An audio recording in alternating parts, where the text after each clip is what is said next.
بسم الله أنا قلتي ما وحاسود ديارنا برجكت كان ترافيك لايت بسم الله مقعي وفاضل محمد حسين waxaan ka mid ahay ardayda dhigata jaamacad farsamada gacanta ee Technical University waxaan joogaa STEM Innovation Lab waxaana tababar ku qaadanaynay muddo isbuuc ah STEM Innovation Lab waxaan ka mid ahay ardayda fursad u yeeshay inay tababarkan ka qayb noqdaan projectigeegu wuxuu ku saabsan yahay traffic light waa nidaamka wadooyinka bismillahir rahmanir rahiim magacaygu waa Muuse Cabdiraxmaan Xeedar waxaan ka mid ahay ardayda macadka Hanood Academic waxaan jaanis u helay inaan ka mid noqdo ardayda tababarka u qaadanaysay STEM Innovation Lab oo halkaas oo noogu socday muddo toddobaad ku dhow tababar oo projectiga kala duwan aad u fara badan oo aan ku soo bandhigi doono shirweynaha Soomaaliya STEM Summit projectiga oo aniga hadda aan ku qorneynay waxa ahay traffic light sidoo uu shaqeeyo iyo qaabka loo rakibo anigoo isticmaalayno Arduino iyo softwares traffic lightska Soomaali ahaan waa project aad u muhiim ah oo waxa ku badan jaamamka iyo waxyaabaha shilal ka dhaco anagana waxa hadda u diyaarinay project aad u fudud oo yar traffic light soo u shaqeeyaa hadii aad la fiirino traffic light wuxuu ku yahay saddex nal casaan cagaar iyo jaale cagaarka markii la joogo baabuurta waa fasaxan waa soo karaan markii la joogo jaalaha isdiyaari waaye inay istaagtid ama inaad socod isku diyaari gaduudkana waa inay gawaari istaagaan oo dadka ay socdaan iyo baaskiyada bis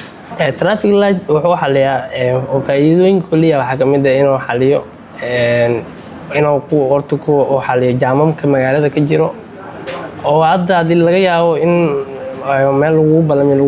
2 saac ka hor xilliga meesha laga rabay sababtaas oo ay in lagu talagalayo jaamamka magaalada ka jiro si jaamamkaas looga hortago hadii traffic light la sameeyo jaamamkaasi tuu yaraanaya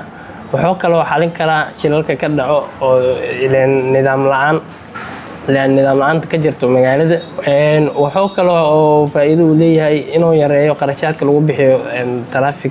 ciidamada traffic oo dad badan oo traffic magaalada mari lahay qarashaadkaas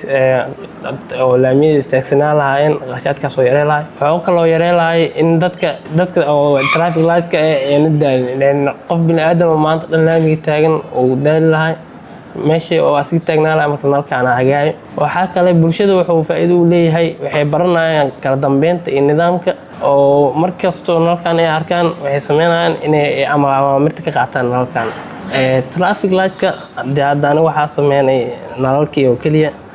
waa la hormari karaa waxa ku xiri karnaa sensors oo sheegayo lacala hadii wadooyinkan wadada isgoyska ka hor u xiran yahay laga maamuli karo waxa la leeyahay karo wadadaasi tijaamaha ka jiro wadada koreys waa in la xiraa oo celina inta wadadaas ka furmato kadib waxa sensorska adan amrayo asiga adan fasaxa waxa kale oo la sameyn karaa in lagu xiro kaamirooyin oo sidoo qofkii qaldamo qofkii wadada si qalad ku soo galo in sawirro laga qaado adoo ganaaxo maadaama nidaamka khilaafay waxa kale oo lagu soo kordhi karaa waxyaabo aad u fara badan waxaan rajeeyo doonaa Muqdisho inay yeelo doonto